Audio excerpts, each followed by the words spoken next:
फजर के बाबा को बुरी तरह शिकस्त का सामना करना पड़ता है क्योंकि वो जमीन हार जाते हैं। जमीन मिल जाती है शेर के चचा को। अब उसका चचा कहता है कि बुरी तरह से हार चुके हो तुम, शर्मिंदगी का मकाम है तुम्हारे लिए, जाकर डूब मरो। ये सारे अल्फाज होते हैं जो फजर के बाबा बर्दाश्त नहीं कर पाएंगे और वो फजर से कहते हैं कि तुमने शेर को जान से मार डाला है।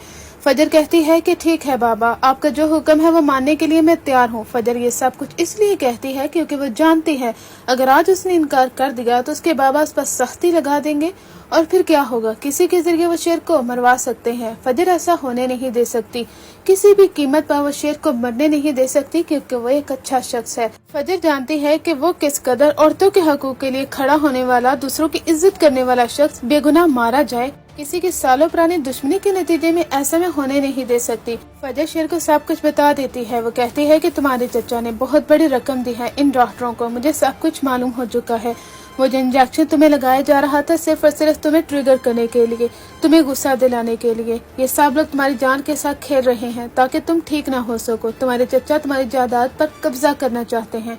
हो सकता था कि वो फ्यूचर में तुम्हारी माँ को भी इस्तेमाल करें, अब वो तुम्हारा इस्तेमाल कर रहे थे। मैं सोच भी नहीं सकती कि तुम्हारे चचा इस कदर घटिया जहनियत के मालिक हो सकते हैं। शेर कहता है मुझे पहले ही मालूम था, मैं ना तुम्हें कहता रहा था कि मेरे चचा इस कदर घटिया इंसान है कि उन्होंने मेरे बाबा की जान ले ली है, मेरे बाबा का सहारा मुझसे छीन लिया है। फजर वो काफी ज्यादा रोता है। फजर कहती है कि होश संभालो, सब्र से काम लो, जो होना था वो हो गया है, लेकिन इंसाफ दिलाए बगैर हम भी नहीं रहेंगे।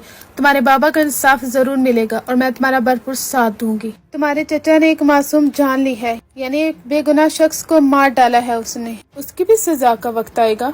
आज रात हम यहाँ से भाग रहे हैं। शेर कहता है वो कैसे? फजर कहती है कि रात के पहर हम यहाँ से भागेंगे क्योंकि रात के वक्त ये डॉक्टर सोया हुआ होता है। जब इससे कोई खबर नहीं होगी तब ही हम यहाँ से भागेंगे क्योंकि ये हर वक्त सीसीटीवी फुटेज पर नजर जमाए हुए होता है। आधी रात का वक्त होता है जहाँ पर फजर आखिरकार शेर को वहाँ से निकालने में कामयाब हो ही जाती है। वो अपनी प्लानिंग करती है क्योंकि यहाँ पर सिक्योरिटी काफी ज्यादा सख्त है और कुछ बंदों को अपने साथ मिलाती है जो कि इसका भरपूर साथ देते हैं। फजर शेर को लेकर यहाँ से भाग चुकी है और उसे एक महफूज अपार्टमेंट में रखती है जहाँ पर वो उसकी काफी ज्यादा खिदमत करने वाली है, उसे हील करने वाली है और वो जिंदगी की तरफ वापस लौटेगा। लेकिन धमाल तो उस वक्त मचेगा जब सुबह होती है, जब हॉस्पिटल में देखा जाता है। डॉक्टर तहा जाते हैं वार्ड में और देखते हैं कि शेर नहीं है। यहाँ से तो काफी इंटरेस्टिंग सीन होता है। डॉक्टर अंगुर वाला जो कि अभी तक हॉस्पिटल में नहीं आया होता, उसे कॉल करके बताया जाता है कि शेर और फजर यहाँ से भाग चुके हैं। उसके पांव तले तो जमीन निकल जाती है। वो कहता है कि फजर किस तरह से हमें चकमा देकर यहाँ से भाग सकती है। मैं सोच भी नहीं सकता कि वो घटिया लड़की ऐसी हरकत करेगी। डॉक्टर तहा कहता है हमारे बुरे दिन शुरू हो चुके हैं, हमें भी अब जेल काटनी होगी क्योंकि उसका चचा तो वो बचेगा नहीं और डॉक्टर फजर वो हमारे खिलाफ कार्रवाई किए बगैर रह नहीं पाएंगी।